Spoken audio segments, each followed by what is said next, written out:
What is happening, Scorpio? Welcome to your weekly forecast for the week of October 19th through the 25th of 2020. Brian here with you, and thank you for being here, and happy birthday to those early degree Scorpio suns. Happy solar return, wishing you the best. Well, we are on the brink of Scorpio season and entering it this week, so boom, sun in your first house, Scorpio. Pretty awesome. I would say this is definitely a powerful time for you to step into your identity and, drive forward with what you want in life and, kind of make this time about you, go after what you want.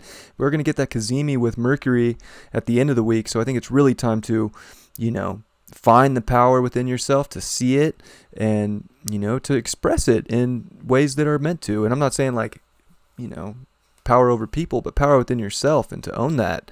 And Mercury retrograde is going to oppose Uranus for that second time in retrograde motion. So, I would say you have to liberate yourself from the opinions of other people. You have to make sure that you're doing what's best for yourself and what feels divinely aligned and initiate from that sort of perspective. And I would say that, when it comes to other people, if they see your true authentic self and your true power and you're willing to see theirs and, that is the ultimate, balance of this opposition. But it is to make sure that, you're in control of your life and that you let somebody else be in control of their life. And I think that'll liberate any sort of seventh house relationship into a better place and take it higher with Uranus here. We got Venus in your 11th house. It's going to square your nodes.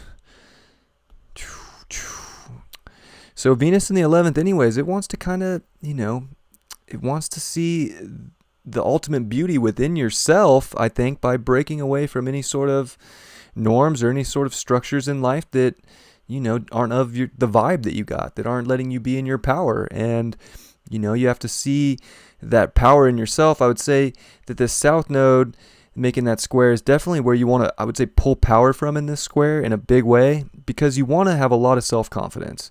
But at the same time, you don't want to be like pompous or overly confident in your identity. I think you have to, know what you want emotionally and have the deep desire to go get it.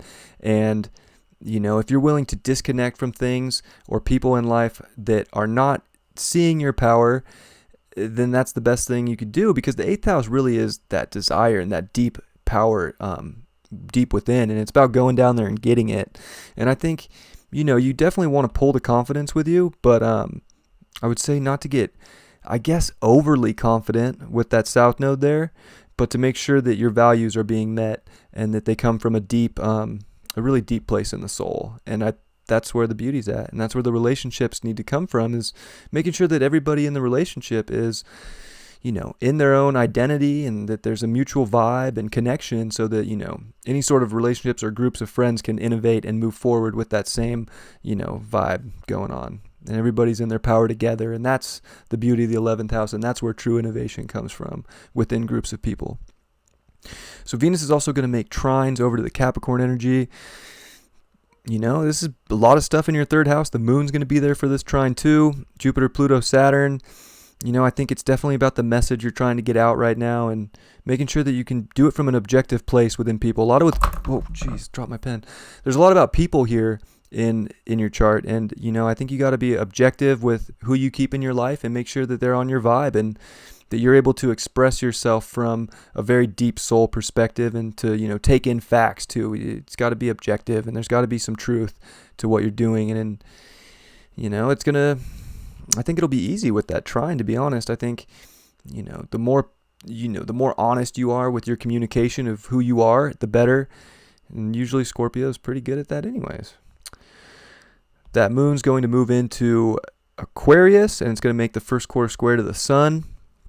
So that's great. I would say this is definitely about being really secure within yourself. Maybe not overly confident, or maybe just this isn't about material values. Maybe this is about emotional value and emotional desires is what I probably should have said before.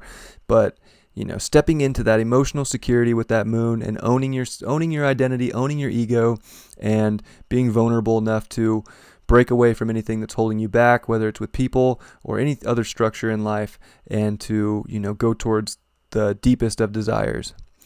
And then, I'd also say that Mars here is off the hook. Like, he's done with all the squares to Capricorn for now.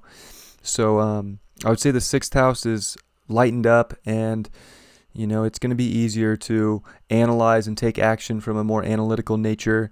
And it's not going to be so blocked by opinions, I would say, that it's been going through. So I would say there's a good release here.